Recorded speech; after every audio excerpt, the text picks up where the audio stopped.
So, you've snagged Marvel's Spider-Man 2, one of the hottest PlayStation exclusives since maybe Spider-Man Miles Morales. Maybe you've read the sterling reviews. Maybe your favourite content creator told you it's worth the buy. Maybe you're simply a long-time fan here to have some more fun with Peter Parker and Miles Morales. You can swing your way straight into Spider-Man 2 without our tips.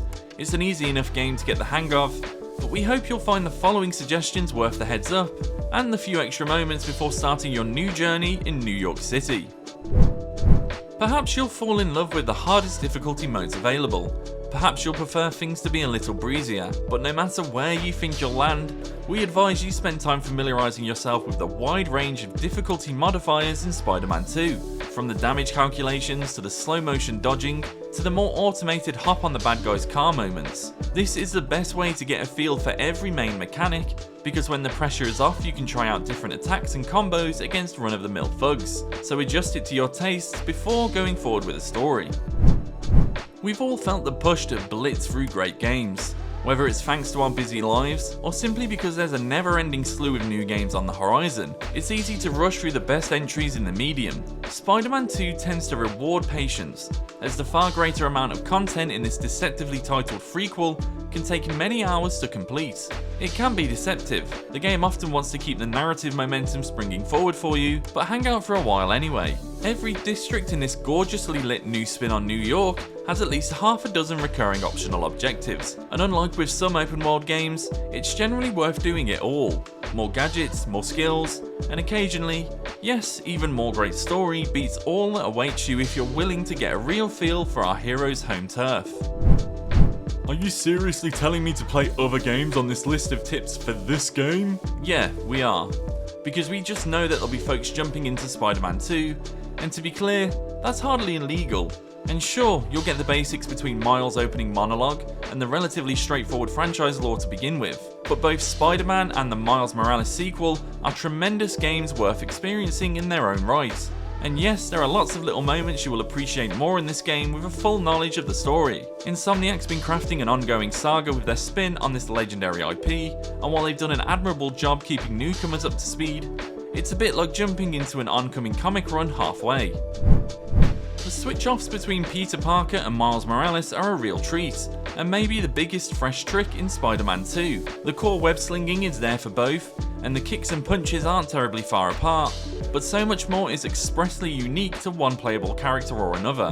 In many ways, the developers have managed to imbue enough mechanical diversity between how each character controls to come across like the Spider-Men are entirely separate, less Super Smash Bros. Clones of each other than you might expect. So if you're holding off the main story for a few sessions, or you're getting tired of Peter's fighting style and general game feel, move forward a little, swap to Miles and vice versa. It seriously breathes more life into any day we've spent with Spider-Man 2.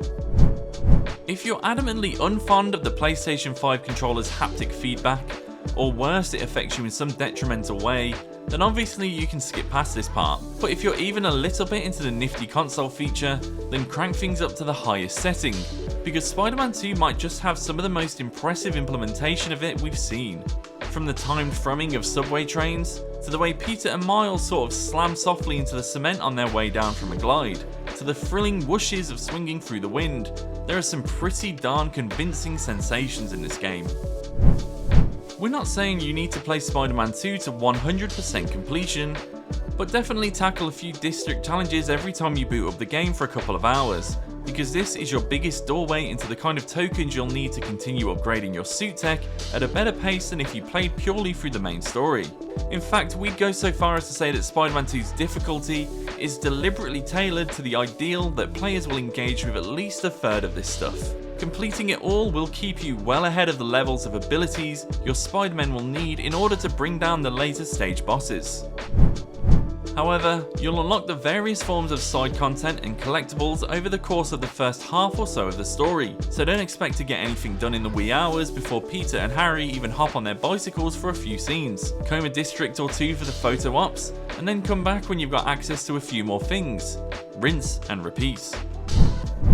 Very early on, you'll be introduced to the parrying system. Not everything can be parried, because that'd be a bit much, but a great many regular attacks, as well as certain boss techniques, can have their damage mitigated or even ricocheted. Here's the thing, you'll want to pay attention to enemy movement telegraphing more than any blatant indicator of a parry opportunity, because in our experience, they're not always marked accordingly. Imagine our surprise when in the late game, we suddenly figured out how to parry the attack of a standard grunt type foe we'd been knocking unconscious by the hundreds. You don't need to be a parrying pro to survive in Spider-Man 2, but you can significantly lower the number of times you'll need to heal in this fashion. So there's our beginner's advice if you're just jumping into Spider-Man 2. I've been Luke Gould, thanks for watching, and check out thegamer.com for more.